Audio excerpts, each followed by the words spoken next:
అనుకుంటే ఇలా చేసుకోవచ్చు. ప్రాసెస్ చెప్తాను చూడండి. మీరు క్లాత్ పెట్టుకునేటప్పుడే 2 లేయర్స్ ఆఫ్ నెట్ క్లాత్ పెట్టుకోవాలి. ఇక్కడ చూడండి 2 లేయర్స్ ఉన్నాయి. 2 లేయర్స్ 1 లేయర్ పెట్టుకున్న ప్రాబ్లం లేదు. 2 లేయర్స్ కావాలి అనుకుంటే కనుక కొంచెం ఫినిషింగ్ నీట్గా అనిపిస్తుంది, అలా పెట్టుకోవచ్చు. సో కటింగ్ కానీ ఎట్లా పెట్టుకోవాలో ఇప్పుడు చూపిస్తాను.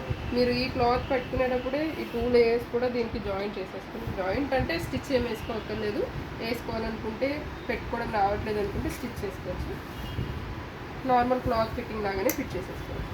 నెక్స్ట్ మీకు డిజైన్లో ఈ 2 క్లాత్స్ జాయింట్ అవ్వడానికి ఇలా లైన్, మీకు నెట్ వర్క్స్ చేసుకోవాలనుకుంటే డిజైన్ ఆల్రెడీ రెడీ అయి ఉంటుంది. ఇక్కడ 2 క్లాత్స్ జాయింట్ అవ్వడానికి ఇలా ఒక లైన్ ఇస్తాడు అన్నమాట. 2 జాయింట్ అయిపోతాయి. ఇప్పుడు ఈ రిమైనింగ్ పార్ట్ ఏదైతే ఉందో అది మీరు సిజర్తో కట్ చేసుకోవాలి. ఇక్కడ చూడండి ఒకసారి.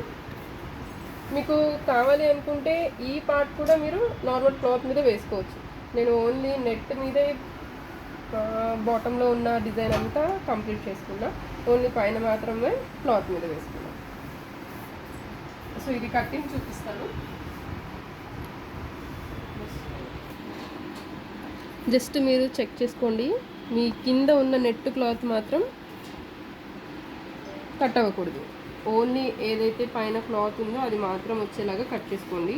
మీరు స్టిచ్ ఓపెనర్ ఉంటుంది, ఈ టైప్ ఆఫ్ స్టిచ్ ఓపెనర్ తీసుకుని అయినా కట్ చేసుకోవచ్చు, సీజర్తో అయినా చేసుకోవచ్చు. ఇదైతే కొంచెం సేఫ్గా ఉంటుంది. ఈ బాల్ ఉంది కదా, ఈ బాల్ క్లాత్ లోపల పెట్టేసుకుంటే ఇలా పెడితే మీకు కింద ఏం కట్ అవుతుందో తెలియదు. సో ఇది పెట్టుకుంటే కింద ఏం కట్ అవ్వదు, పైన ఒకటే కట్ అవుతుంది. సో ఈ షేప్ ఏదైతే ఉందో నేను ఆ షేప్ ప్రకారం కట్ చేస్తున్నాను. సో మరీ కార్నర్కి కట్ చేయొద్దు.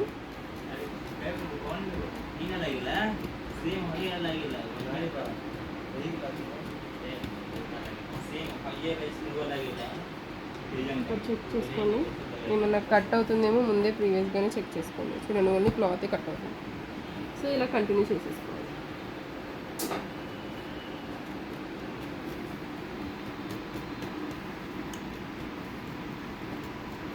నేను ఏదైతే షేప్ ఉందో ఆ షేప్ ప్రకారమే కట్ చేస్తున్నా.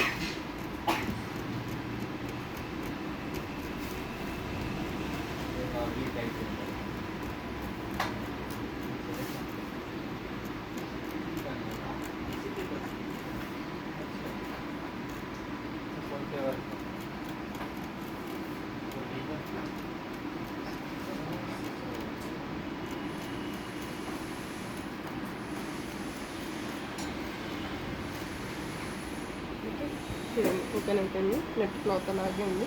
కింద ఫ్యూజింగ్ కూడా మీరు డబల్ ఫోల్డ్ చేసి పెట్టుకోండి, ఫ్యూజింగ్ పేపర్ కూడా. సో కంప్లీట్ నెట్ మీదే వర్క్ వస్తుంది కాబట్టి మీకు ఫినిషింగ్ నీట్గా వస్తుంది. సో ఈ బాటంలో కూడా ఇక్కడ ఆల్రెడీ నేను కొంచెం ఎక్స్ట్రా కట్ చేసుకున్నాను. అంటే నేను ఓన్లీ నెట్ మీదే ఈ డిజైన్ వచ్చేలాగా వేసుకున్నాను కాబట్టి ఎక్స్ట్రా కట్ చేసుకున్నాను. ఇప్పుడు దీన్ని కూడా అలాగే కట్ చేసుకోవాలి.